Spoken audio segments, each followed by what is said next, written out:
सबको जय मसीह की। आइए हम आज का परमेश्वर का वचन लेते हैं। उत्पत्ति की पुस्तक अध्याय 6 और उसकी 9 आयत से हम पढ़ेंगे। नूह के विषय में आप सभी जानते हैं मसीह भाई बहन। नूह की वंशावली यह है। नूह धर्मी पुरुष और अपने समय के लोगों में खरा था और नूह परमेश्वर ही के साथ चलता है।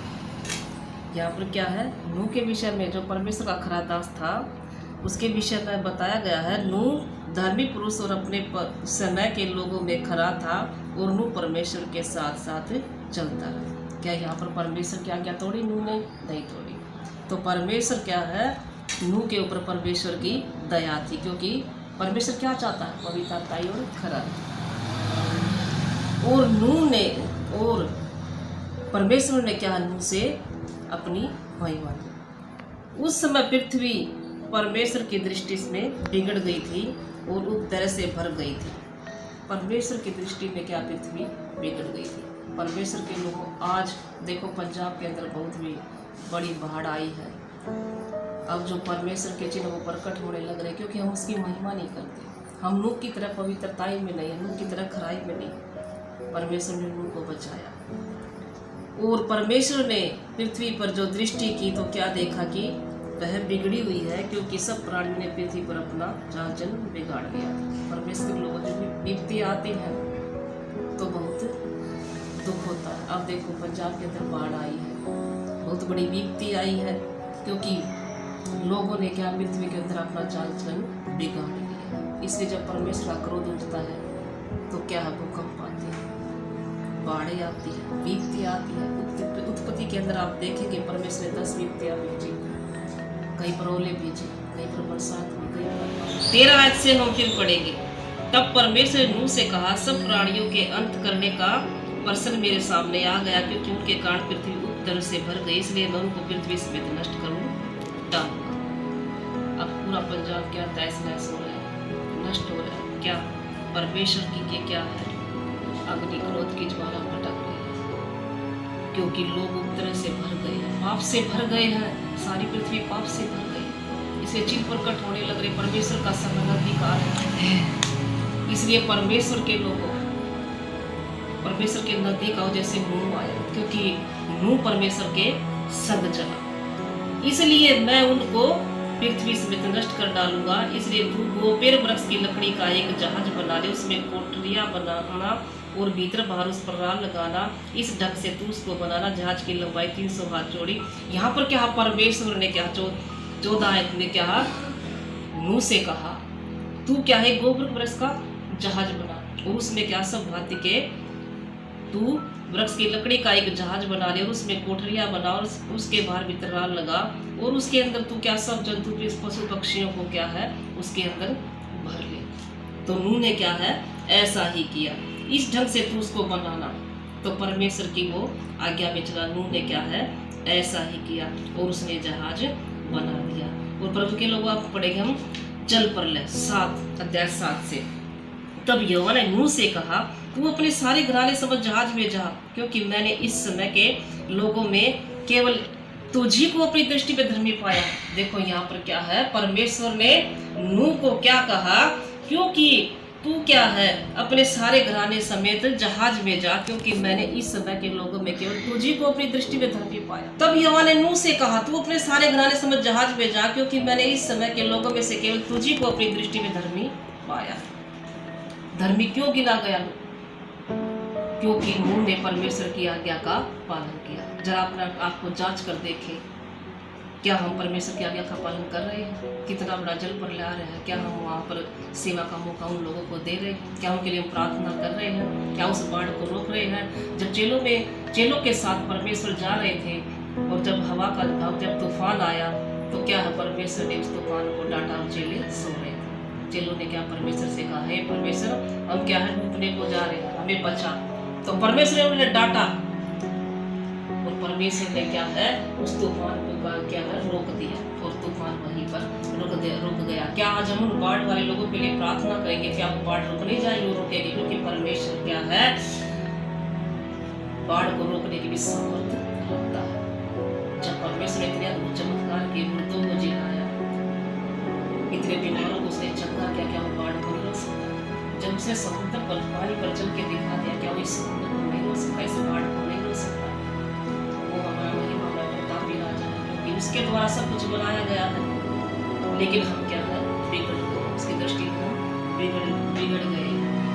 यहाँ पर नूह को ही क्योंकि परमेश्वर धर्मी माना, क्योंकि नूह परमेश्वर की आज्ञा को निर्गमन की 10 आज्ञाओं को सभी को पता है परमेश्वर क्या चाहता है। जांच कर देखे क्या निर्गमन की 10 आज्ञाएं हमारे लिए है, जो मूसा ने क्या सुना जाकर खड़ा होकर लोगों को सुना, क्या वो काय हमारे पास हमारी आज्ञा थी। नूह को यहाँ पर हम पढ़ते हैं 2 आयत से, जब जाति के शुद्ध पशुओं में से तू 7 जोड़े अर्थात नर और मादा लेना, पर जो शुद्ध नहीं है उनमें से तू 2 लेना अर्थात नर और मादा, और आकाश के पक्षियों में से भी 7 जोड़े अर्थात नर और मादा लेना, और उनका वंश बचकर सारी पृथ्वी के ऊपर बना रहे। नूह को ये आज्ञा दी, तू क्या सब जाति जाति के पशु पक्षियों को ले ले और नर और मादा को ले ले, और इनको क्या है तू अपने जहाज के अंदर रख ले, तब मैं तेरे वंश को बचा कर रखूँगा। अब जो बाढ़ आई है, परमेश्वर के जो लोग हैं वो बचेंगे, जो परमेश्वर का नाम ले रहे वो बचेंगे। तो यहाँ पर परमेश्वर ने क्या है, इस जल प्रलय के अंदर जो नूह को आज्ञा दी जहाज बनाने का, परमेश्वर के दास नूह ने जहाज को बनाया, जो परमेश्वर ने कहा नर और मादा रख ले, पशु पक्षियों को रख ले, मैं जल प्रलय में क्या है नष्ट करने पर हूँ पृथ्वी को। तो नूह ने आज्ञा का पालन किया और क्या है वो उसकी आज्ञा में चला। अब हम अध्याय 8 में देखते हैं जल प्रलय का अंत। कैसे जल प्रलय का अंत परमेश्वर ने किया?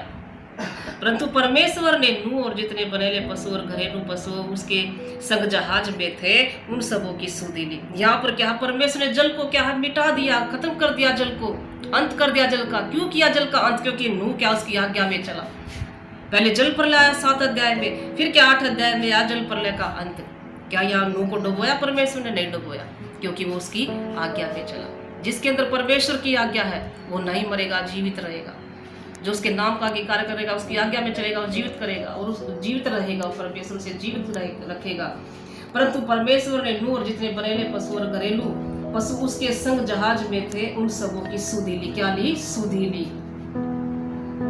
और परमेश्वर ने पृथ्वी पर पवन बहाई और जल घटने लगा। जब हम प्रार्थना करेंगे हे प्रभु इस बाढ़ को हमेशा रोकेगा, क्योंकि उसने तूफान को शांत कर दिया, उसने आंधी को शांत कर दिया। जब अपने चेले को साथ वो नाव में थे, तो परमेश्वर इस पंजाब की बाढ़ को क्यों नहीं रोकेगा? वो रोकेगा। प्रभु के प्रिय लोगों, प्रार्थना करो, निरंतर प्रार्थना करो। हम सिर्फ मांगने पर लगे रहते हैं। मांगना है तो बाढ़ वालों के लिए मांगो, पंजाब के लिए मांगो, उनके लिए आशीष मांगो, उनके लिए छुटकारा मांगो बाढ़ से, उनके लिए चंगाई मांगो। आज जो क्या नष्ट हो रहे हैं प्रभु के लोग। 8 लाइन में 8 है उसमें अध्याय में परमेश्वर कहता है मैं जल प्रलय का अंत कर दूंगा। कब कर देगा जल प्रलय का अंत? जब हम परमेश्वर के सामने घुटने टिकाकर उससे प्रार्थना करेंगे, उन लोगों के तो वो बचाए जाएंगे। और पृथ्वी पर पवन बहाई और जल घटने लग गया। देखो परमेश्वर ने क्या एक हवा के झोंके के द्वारा क्या है इस जल प्रलय का अंत कर दिया, उसको क्या है सुखा दिया। तो क्या वो बाढ़ को नहीं सुखा सकता? सुखा सकता, क्योंकि वो सब कुछ करने की सामर्थ्य रखता प्रभु के प्रिय लोगों। तुम भी प्रार्थना करो हे प्रभु ऐसी पवन बहा, ऐसी पवन हवा ला पिता परमेश्वर, चाहते तुम उस बाढ़ को सुखा दे, पंजाब वाले लोगों को क्या है छुटकारा मिल सके, उन्हें बहुत ऐसे भोजन मिल सके। और गहरे समुद्र और स्रोते आकाश के झरोखे बंद हो गए और उनमें से जो वर्षा होती थी वह भी रुक गई। देखो गहरे समुद्र, बड़े बड़े स्रोते किसके बनाए हुए हैं? हमारे महान प्रतापी राजा के। तो उसने पवन चलाई परमेश्वर ने और समुद्र के स्रोते और आकाश के झरोखे बंद हो गए और उनमें जो वर्षा होती थी वह भी रुक गई। और 150 दिन के पश्चात जल पृथ्वी पर से लगातार घटने लगा। देखो परमेश्वर की सामर्थ्य, परमेश्वर का प्रेम किसके द्वारा हुआ? नूह के द्वारा हुआ। नूह के द्वारा हुआ। प्रार्थना अद्भुत हुई, प्रार्थना लो लगाकर हुई और 150 दिन के पश्चात जल पृथ्वी पर से लगातार घटने लगा। परमेश्वर सबसे एक समान प्रेम करता है, छोटे से बड़े से। अगर हम प्रार्थना करेंगे तो हमारी प्रार्थना सुनी जाएगी। लगातार घटने लगा। प्रभु के प्रिय लोगों, एक तो जल का भूकंप आया था, इतना जल ही जल हो गया था सारी पृथ्वी पर। 150 दिन के अंदर उन्होंने जल को पृथ्वी पर से घटा दिया। किसके द्वारा? एक हवा के द्वारा। 4 आयत से हम पढ़ेंगे। 7वें महीने के 17वें दिन को जहाज अरारात नामक पर्वत पर टिक गया और जल 10वें महीने तक घटता चला गया और 10वें महीने के पहले दिन को पहाड़ों की चोटियां दिखाई दी। प्रभु के प्रिय लोगों, देखो पहाड़ कितनी ऊंचाई पर होते हैं। पहाड़, पृथ्वी पर जल इतना था, पहाड़ कितनी ऊंचाई पर होते हैं। तो परमेश्वर ने एक हवा के झोंके के द्वारा, पवन के द्वारा क्या है, पानी को इतना घटा दिया कि पहाड़ की चोटियां दिखाई देने लगी। वो ऐसा परमेश्वर, ऐसा सामर्थ्य परमेश्वर। ये आज क्यों हो रहा प्रभु के प्रिय लोग? आज विपत्तियां क्यों आ रही है, भूकंप क्यों आ रहे हैं, बाढ़ क्यों आ रहे हैं, बीमारियां क्यों आ रही, क्योंकि प्रार्थना नहीं है। उसने हमारे लिए इतना सब कुछ किया, जान दी, घोड़े खाए, सब कुछ किया हमारे लिए ताकि मेरे बेटा बेटी बचाए जाए, विपत्तियों में ना पड़े। ये 10 विपत्तियां क्यों आई? निर्गमन की पुस्तक में जब पढ़ेंगे, जब परमेश्वर ने क्या है, मेंढकों को भेजा, वही हो रहा है, दोनों को भेजा, कई लोटे मारे गए। अब देखो डांगर पशुओं का हाल देखो, पंजाब के अंदर ऐसे सब कुछ बह रहा है, वहाँ के लोग रो रहे हैं। तो उन लोगों के लिए हमारा प्रार्थना करना बहुत जरूरी। तो आइए प्रभु के प्रिय लोगों, अपनी आंखों को बंद करेंगे, हम छोटी सी दुआ करते हैं पंजाब वालों के लिए और अपने लिए भी। धन्यवाद करते सर्वशक्तिमान परमेश्वर, तेरी तारीफ और तेरा शुक्रगुजार हो खुदा। हम बाढ़ वालों के लिए प्रार्थना करते, पंजाब के लिए प्रार्थना करते और हम अपने लिए भी करते। मेरे प्यारे प्रभु, इस बारिश को रोक मेरे प्यारे प्रभु, तूने नूह के पिता परमेश्वर दिनों में नूह ने तेरी आज्ञा को माना, हम भी तेरी आज्ञा को मानते खुदा। आप इस बाढ़ को रोके मेरे प्यारे प्रभु और उन लोगों को छुटकारा दीजिए खुदा। आज पिता परमेश्वर हम तेरी खुदा उससे प्रार्थना करते हैं प्रभु, एक हवा का झोंका प्रभु खुदा मार और अपने रूह के साथ दिया, हमारा भी साथ दे मेरे प्यारे प्रभु और पंजाब वालों का भी साथ दे खुदा। क्या धन्यवाद करते, इस बारिश को रोक दे मेरे खुदा, पवित्र आत्मा स्वागत करते हैं खुदा। पिता परमेश्वर धन्यवाद करते हैं और पिता परमेश्वर खुदा आपकी आशीष हमारे संग बनी रहे खुदा। हाँ पिता परमेश्वर धन्यवाद करते हैं, सबको जय मसीह की। हालेलुया।